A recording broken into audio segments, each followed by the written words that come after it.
This is where we'll be coding for this course. This piece of software is known as a compiler. A compiler is a program that takes commands and converts them so that a computer can understand them and then execute them. In this case, we type in Python code on the left, press the green button, the compiler does some stuff on the back end of things, and then we get an output here on the right. So let's look at an example. Using this print command, which we will cover formally soon, let's add welcome to Python. Now that we have our code, we hit this green run code button, and poof, the results show up on the right. Another nice feature of this compiler is that when we make a mistake, it tells us, so we can try and fix it. So let's delete one of these parentheses and then try to run the code again. Notice that it doesn't work, and instead it gives me a nice little message that I can try to use to fix my mistake. We are sure to get many of these error messages on our journey through this course, and we will learn what they mean. This compiler is also built right into this course, which is nice because you can access these videos, read examples and instructions, and never have to leave your browser. We also wanted to make sure not to overwhelm you with too much too quickly, so this compiler does not have the full version of Python included with it. It has enough for us to do what we need, and once you get more skills and want to try new things, you can use a new compiler outside of this course. Looking back at our compiler, it actually has a formal name called IDE, or Integrated Development Environment. This is defined as software or an application that combines multiple tools in one window. As we saw, we have the window where we type in code, we have a button that converts what we type into something the computer understands, and we have a window that outputs the results. There is also a stop button that will stop my program from running, and a clear button that will empty everything out of the output window. There is a history button that also saves old versions of your code, which is a super nice feature, and you can save your work as long as you're connected to the internet. You also have the ability to adjust the size of each of these windows, which is nice when you need to use more of your code section or output section, depending on the program we're working on.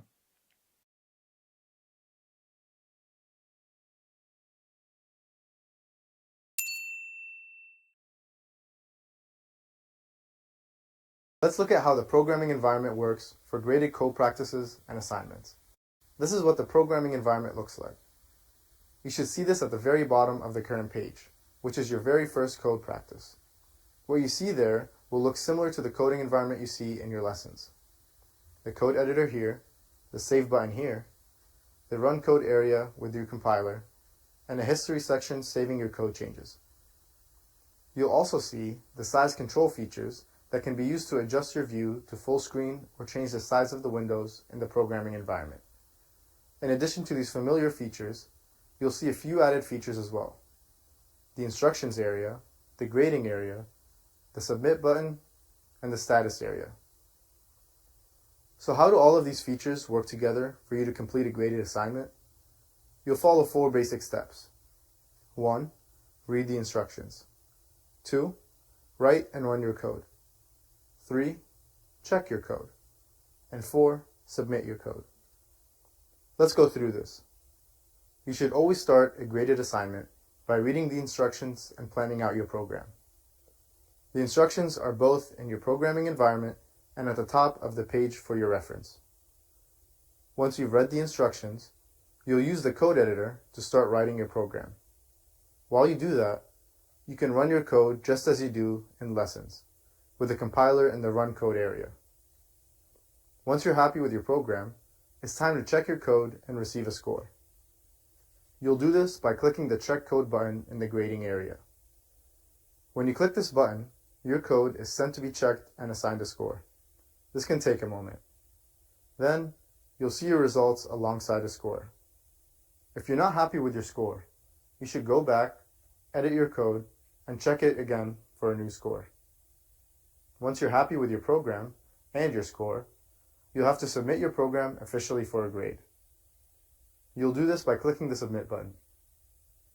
Then your most recently checked code and score is sent to the gradebook for your teacher to see. You'll also see the status area marked as submitted. You need to submit code to get credit for your work, so you can't skip this step. Let's review. To complete a graded code practice or assignment, you should 1. Read the instructions, 2. Write and run your code, 3. Check your code, And finally 4, submit your code for a grade. And remember, you might want to complete steps 2 and 3 a few times before you move on to step 4.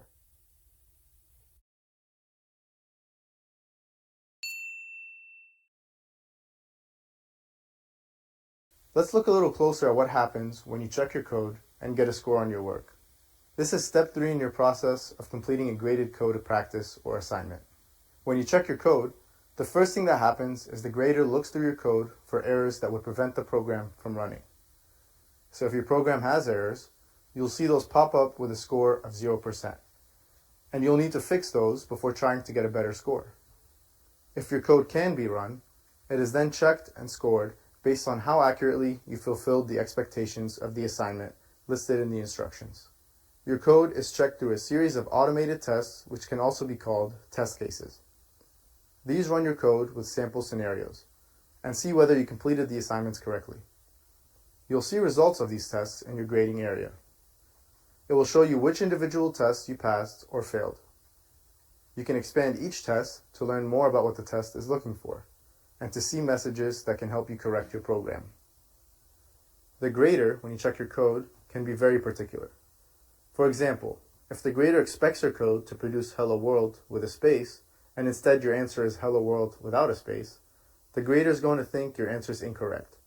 So be sure to watch out for spaces, punctuation, and spelling as you get your work checked for a score. This is the difference between computers and humans. We can tell both words are there even if we forget the space, but computers can't. The grader works like a computer, so it needs your code to match exactly. As we get started, you should know that just because you may be able to run your code in the run code area, that doesn't necessarily mean that it will score 100%. If you can run your code, that just means that you wrote a program that can be run by the compiler. It doesn't mean that you wrote a correct program in alignment for the assignment.